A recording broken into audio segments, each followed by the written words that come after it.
দেখুন, শুভেন্দু অধিকারী মসনদে বসার আগে ওনারা বলেছিলেন যে আগের সরকার যে 1 লক্ষ টাকা দিচ্ছে বা 10 লাখ টাকা দিচ্ছে, কত দিচ্ছে আমি জানি না। তো আমি মানে দুর্গাপুজো আমার বাড়িতে করি, আমি তো আর ক্লাবের সঙ্গে যুক্ত নই, বলতে পারবো না। তো সেগুলো দিচ্ছে, এগুলো অন্যায়। তো সেই অন্যায়টা উনি নিজে কেন করছেন আমি বুঝতে। ঘুরপথে ওই ট্রাভেল ট্যুরিজম বিভিন্ন রকম ডিপার্টমেন্টের ছুতো দেখিয়ে এরা এই ধর্মীয় খাতে টাকা ব্যয় করতে থাকে। যেখানে মানুষ হসপিটালে বেড পাচ্ছে না, যেখানে মানুষের চোখ ঘুরিয়ে দেওয়ার জন্য, চিন্তাভাবনাগুলোকে ঘুরিয়ে দেওয়ার জন্য ওই একটা খেলায়, একটা মেলায়, একটা ধর্মীয় অনুষ্ঠানে অনুদান দিয়ে বিষয়টাকে। রাজ্য সরকার ইতিমধ্যেই 5 লক্ষ টাকা ঘোষণা করেছে রথ কমিটিগুলো। এর আগে আমরা দেখেছি পূর্বতন সরকার দুর্গাপুজোর ক্লাবগুলোতে 1,10,000 দিয়েছে।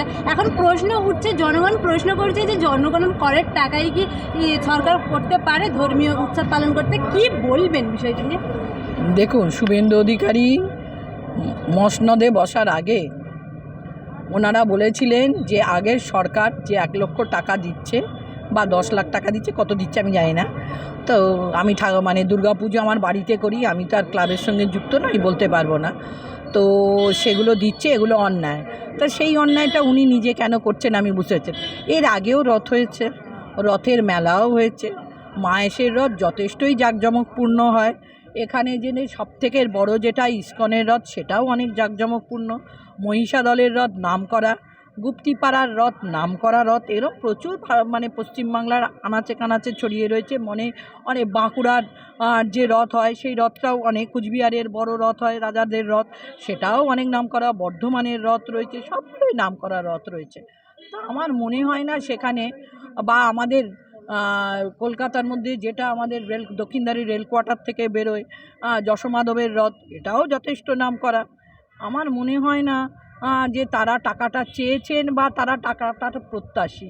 উনি দিচ্ছেন কারণ ওই সব অঞ্চলগুলোকে বা ওই সব কমিটিগুলোকে কুক্ষিগত করতে হবে, তো তাই জন্যে। এর আগেও শ্রাবণী মেলা হতো, যখন জ্যোতিবাবুর আমল ছিল তখনও শ্রাবণী মেলা হয়েছে। আমি তার আগে সিদ্ধার্থর আমল দেখিনি, বলতে পারবো না।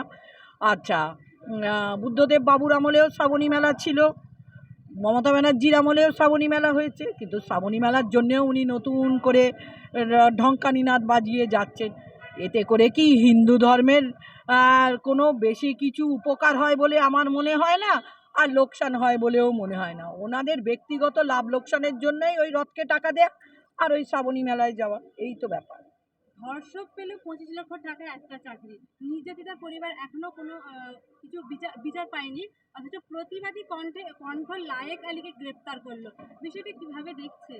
এটাই কি গুন্ডা দমন বিলের নাম করে কি প্রতিবাদী কণ্ঠকে চেপে ধরা? 100 বার। এ তো প্রথম যেদিন গুন্ডা দমন বিলটা আমাদের বিধানসভাতে পাশ করার জন্যে পেশ করা হয়েছিল, আমি সেদিনই বলেছিলাম যে এটা রাওলাটাইন আর মিশাটাকে একসাথে মিশিয়ে দিয়ে এর একটা নতুন সংস্করণ করে দিচ্ছে পশ্চিমবাংলার মানুষের মুখকে বন্ধ করে দেওয়ার জন্য।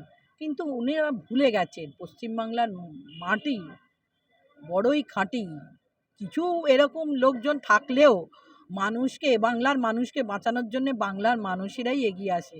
এখানে ক্ষুদিরাম বোস, এখানে নেতাজি সুভাষচন্দ্র বোস, এখানে রাসবিহারী বোস, যেরাম এখানে ওনারা বলেন কেশরী শ্যামাপ্রসাদ, তার বাবাও এখানে জন্মেছেন, বাংলার বাঘ আশুতোষ।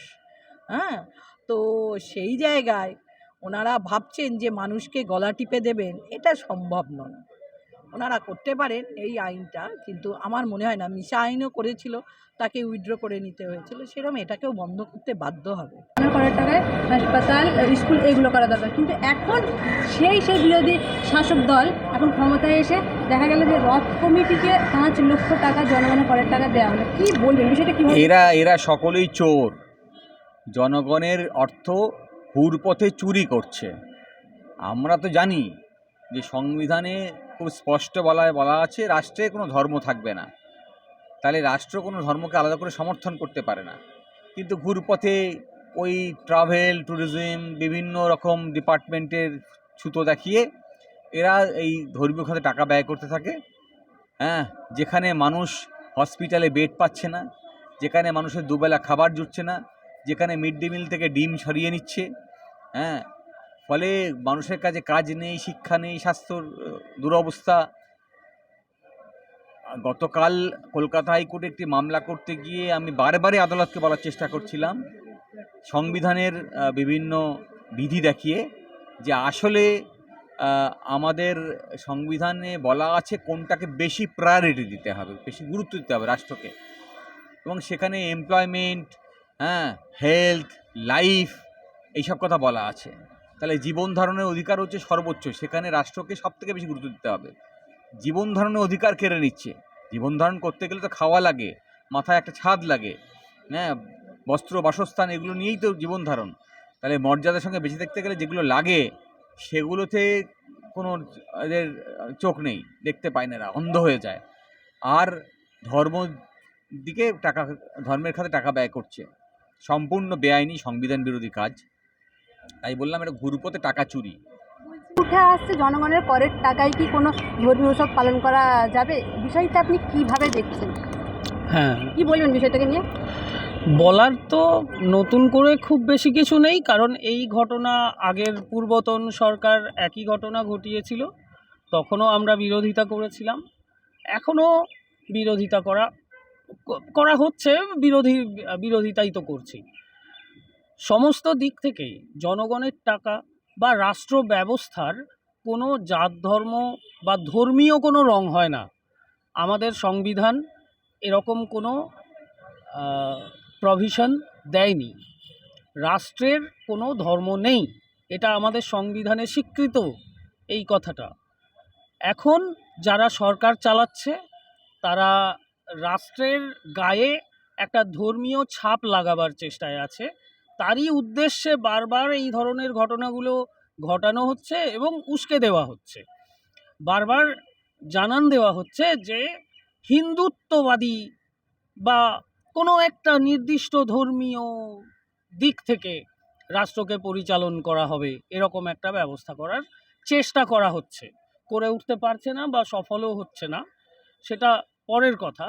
বিরোধিতা আরও স্ট্রং হলে এই চেষ্টাটুকুও করতে পারবে না, সেই দিকেই যাওয়া উচিত আমাদের।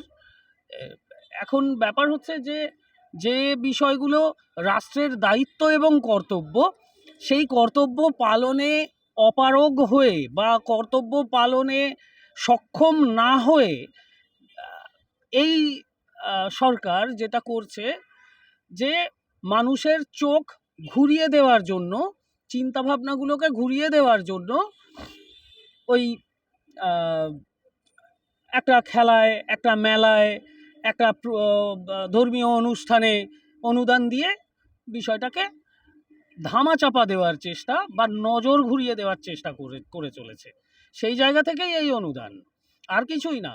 এখন সরকারি অফিসগুলোকে ভালো করে কাজ করাতে গেলে সেখানে যা রিক্রুটমেন্টের প্রয়োজন, তাতে করে আমাদের দেশের বেকার সমস্যার কিছুটা সমাধান হতে পারে।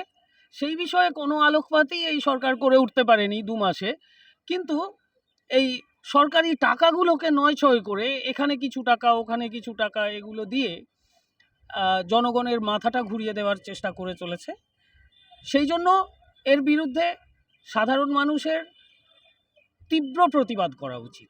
তিনি যে ধর্মের মানুষই হন, সরকারি কাজে ওনাকে, প্রত্যেক ধর্মের মানুষকেই সরকারি অফিসে যেতে হয়, সরকারের সাহায্যের প্রয়োজন হয়, সরকারিভাবে অনেক কিছুর প্রয়োজন হয়।